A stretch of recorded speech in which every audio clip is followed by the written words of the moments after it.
ಧಮ್ಮ ದುಪ್ಪಟ್ಟಾಗಿರುತ್ತೆ. ಆದರೆ ಇಲ್ಲೊಂದು ಪ್ರವಾಸಿ ತಾಣದಲ್ಲಿ ಆ ಸಂಭ್ರಮ ಇನ್ನೂ ಜಾಸ್ತಿ ಆಗಿ ನೋಡೋದಕ್ಕೆ ಸಿಗ್ತಾ ಇದೆ. ಅದು ಆದಿಯೋಗಿಯ ದರ್ಶನಕ್ಕೆ ಪ್ರವಾಸಿಗರು ಬರ್ತಾರೆ ಅಂತ ಅಂದ್ರೆ ಒಂದ್ ಕಡೆ ಭಕ್ತಿ ಭಾವ, ಮತ್ತೊಂದು ಕಡೆ ಅವರೇಕಾಯಿಯ ಘಮಲು ಸವಿಯೋದಕ್ಕೆ ಸಿಗ್ತಾ ಇದೆ. ಈ ಕುರಿತ ಒಂದು ವಿಶೇಷ ರಿಪೋರ್ಟ್ ಇಲ್ಲಿದೆ ನೋಡಿ.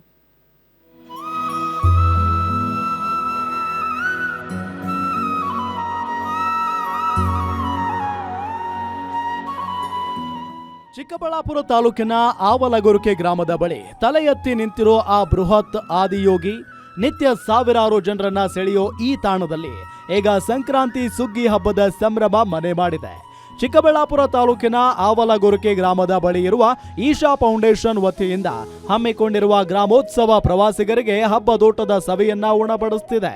ಆದಿಯೋಗಿಯ ದರ್ಶನಕ್ಕೆ ಬಂದವರಿಗೆ ಇಲ್ಲೀಗ ಡಬಲ್ ಧಮಾಕ. ಸಂಕ್ರಾಂತಿ ಪ್ರಯುಕ್ತ ಇಲ್ಲಿ ನಡೀತಾ ಇರುವ ಬರೋಬ್ಬರಿ 5 ದಿನಗಳ ಅವರೇಕಾಯಿ ಮೇಳ ಫುಡ್ ಲವರ್ಸ್ ಪಾಲಿಗೆ ಸ್ವರ್ಗವಾಗಿದೆ. ತುಂಬಾ ಚೆನ್ನಾಗಿದೆ ಅಂಡ್ ಎನ್ವೈರನ್ಮೆಂಟ್ ತುಂಬಾ ಪೀಸ್ಫುಲ್ ಆಗಿದೆ ಅಂಡ್ ಇಲ್ಲಿ ಅವರೇ ಬೆಳೆ ಮೇಳ ನಡೀತಾ ಇದೆ. ಸೊ ಸಂಕ್ರಾಂತಿಗೆ ತುಂಬಾ ವಿಶೇಷವಾದ ಅಲಂಕಾರ ಎಲ್ಲ ಮಾಡಿದ್ದಾರೆ. ಅವರೇ ಬೆಳೆ ಮೇಳನಲ್ಲಿ ನಾವು ಬೆಂಗಳೂರಲ್ಲಿ ನ್ಯಾಷನಲ್ ಕಾಲೇಜ್ ಗ್ರೌಂಡ್ಸ್ ಅಲ್ಲೂ ಯಾವ ತರ ಇರುತ್ತೋ ಇಲ್ಲಿ ಅದಕ್ಕಿಂತ ತುಂಬಾ ಟೇಸ್ಟ್ ಚೆನ್ನಾಗಿದೆ ಎಲ್ಲ ಐಟಮ್ಸ್. ಇನ್ನು ಬಿಸಿ ಬಿಸಿ ಅವರೇಕಾಯಿ ಉಪ್ಪಿಟ್ಟು, ಗರಿಗರಿಯಾದ ಅವರೇಕಾಯಿ ನಿಪ್ಪಟ್ಟು, ಬಾಯಲ್ಲಿಟ್ರೆ ಕರಗುವ ಅವರೇಕಾಯಿ ಒಬ್ಬಟ್ಟು, ಅಬ್ಬಬ್ಬ ಕೇಳಿದ್ರೇನೆ ಬಾಯಲ್ಲಿ ನೀರೂರುತ್ತೆ. ಇಷ್ಟೇ ಅಲ್ಲ, ಅವರೇಕಾಯಿ ಹಪ್ಪಳ ಮತ್ತು ತರಹೇವಾರಿ ಸಿಹಿ ತಿನಿಸುಗಳು ಇಲ್ಲಿಗೆ ಬರುವ ರಾಜ್ಯದ ಮೂಲೆ ಮೂಲೆಯ ಪ್ರವಾಸಿಗರ ಮನ ಮತ್ತು ಹೊಟ್ಟೆ ಎರಡನ್ನೂ ತುಂಬಿಸ್ತಿದೆ. ಬರೀ ದೈವ ಭಕ್ತಿ ಮಾತ್ರವಲ್ಲ, ಗ್ರಾಮೀಣ ಸೊಗಡಿನ ಆಹಾರ ಪದ್ಧತಿಯನ್ನು ಈಶಾ ಫೌಂಡೇಶನ್ ಇಲ್ಲಿ ಪರಿಚಯಿಸುತ್ತಿದೆ. ಕಳೆದ 5 ದಿನಗಳಿಂದ ನಡೀತಾ ಇರುವ ಈ ಗ್ರಾಮೋತ್ಸವದಲ್ಲಿ ಸಂಕ್ರಾಂತಿಯ ಎಳ್ಳು ಬೆಲ್ಲದ ಜೊತೆಗೆ ಅವರೇಕಾಯಿಯ ಘಮಲು ಪ್ರವಾಸಿಗರನ್ನ ಕೈಬೀಸಿ ಕರೀತಿದೆ. ಇಲ್ಲಿ ಇವತ್ತು ಸಂಕ್ರಾಂತಿ ಹಬ್ಬಕ್ಕೆ ತುಂಬಾ ಚೆನ್ನಾಗಿ ಜಾತ್ರೆ ನಡೀತಾ ಇದೆ.